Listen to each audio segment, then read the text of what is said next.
G'day, I'm Graham. I'm a volunteer park guide for Parks Victoria here on the Bogong High Plains in the beautiful Alpine National Park. I'm going to share with you some of the highlights of the beautiful Alpine National Park. However, before we start, I'd like to acknowledge the continuing connection that the traditional owners have with the Alpine National Park and pay my respects to their elders, past, present and future. Behind me is Wallace's hut, built in 1889 by the Wallace brothers, graziers from down in the Kagunya area at the base of the Bogong High Plains. The Wallace brothers, like many graziers, were looking for reliable grazing during summer and brought their cattle up here during that time to make the most of the better conditions. Constructed from local snow gum timbers, the hut has survived in good condition due to its sheltered location and its position near water and fire-resistant peatlands.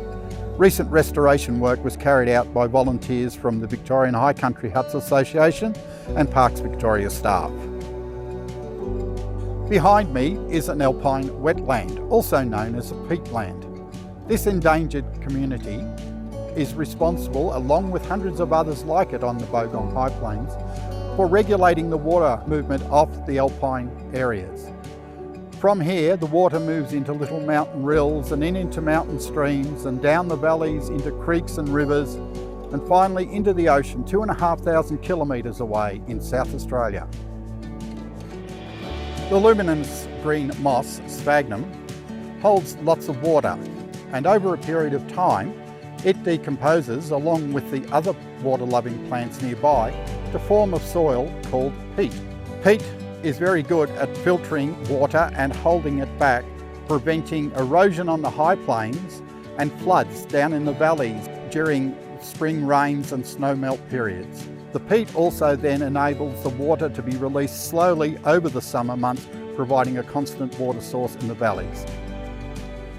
However, these wetlands are easily damaged by the hard hooves of introduced species. With that damage, these areas will dry out.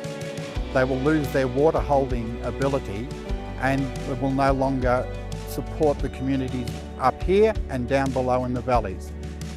Despite the damage, there are clear signs that the alpine wetlands are starting to recover. By controlling hard-hooved animals and by eradicating weeds such as hawkweed and willows, as well as educating visitors about the fragility of this particular environment, Parks Victoria is doing its part to protect this special place.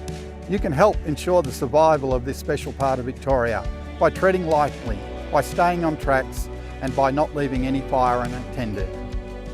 The Alpine National Park is a truly unique part of Victoria and is open all year round. On weekends in January and on the Easter long weekend, drop into Wallace's hut for a chat with our volunteer park guides. For further details, go to the website parks.vic.gov.au and search for Alpine Discovery Days. We look forward to seeing you here on the Bogong High Plains.